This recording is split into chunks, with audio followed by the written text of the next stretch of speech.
Anisany mitarika resabe moa amin'izao fotoana izao momba ny filatsanana tsy ny roa Andriamatoa Matrika Ravalomanana sy Andriamatoa Andry Rajoelina. Ho an'ny Andriamatoa Ramaro lahy haingony iray ny Antony Isaïe Pitsara dia tsy tokony samy latsaka ny filoha roa raha ny heviny. Fanazavana ary. Ity hoe tsy mandray anjara izy mirama mianaka raha tsy manaiky ny mpitondra sy ilay any an-tsesitany dia tsy ho tafavoaky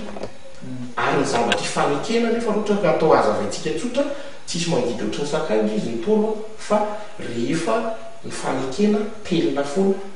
zany hoe ninona zany mety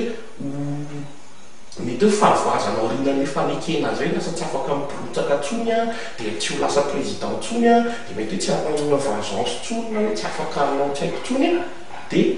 telina satria mitovy le zavatra atelin'ny rotota ary sakain'ny fanekena izy dia telina foana dia ity zany zay mahatonga na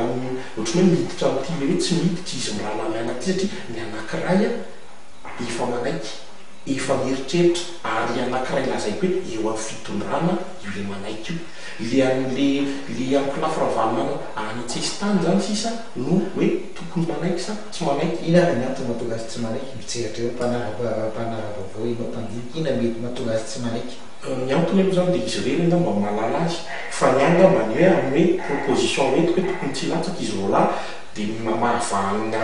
mamahavany lalana tokony ho eritreretiny aho hoe idirana ao anatiny tokony idirana ao anatin'le hoe tsy milatsaka. Ina tombotsoany tombotsoana zany zay indrindra hoe inona ny tombotsoany a tokony idirany ao amin'le hoe tsy milatsaka izy. Zava-misy dia zao tsika zany zao a raha zao fandehana zao a zavatra miseho dia fa tapitra efa tsy efa tapitra hoe mbola ao alohan'ny fifidianana tokony efa eto-toerana daholo ny rehetrarehetra. Raha zay zany aloha zavatra miseho a efa dila le fetranga tsy afaka milatsaka tsony le lotora valomana manaika fa ny zavatra rehetrarehetra rehefa ny politika rehefa hoe ifanekena ny ara-politika da lazo atao ny reny juridique zany amina règlement na conflit na international na national rehefa tena hoe andamina zavatra anankiray politika aloha mandeha alohan'ny juridique.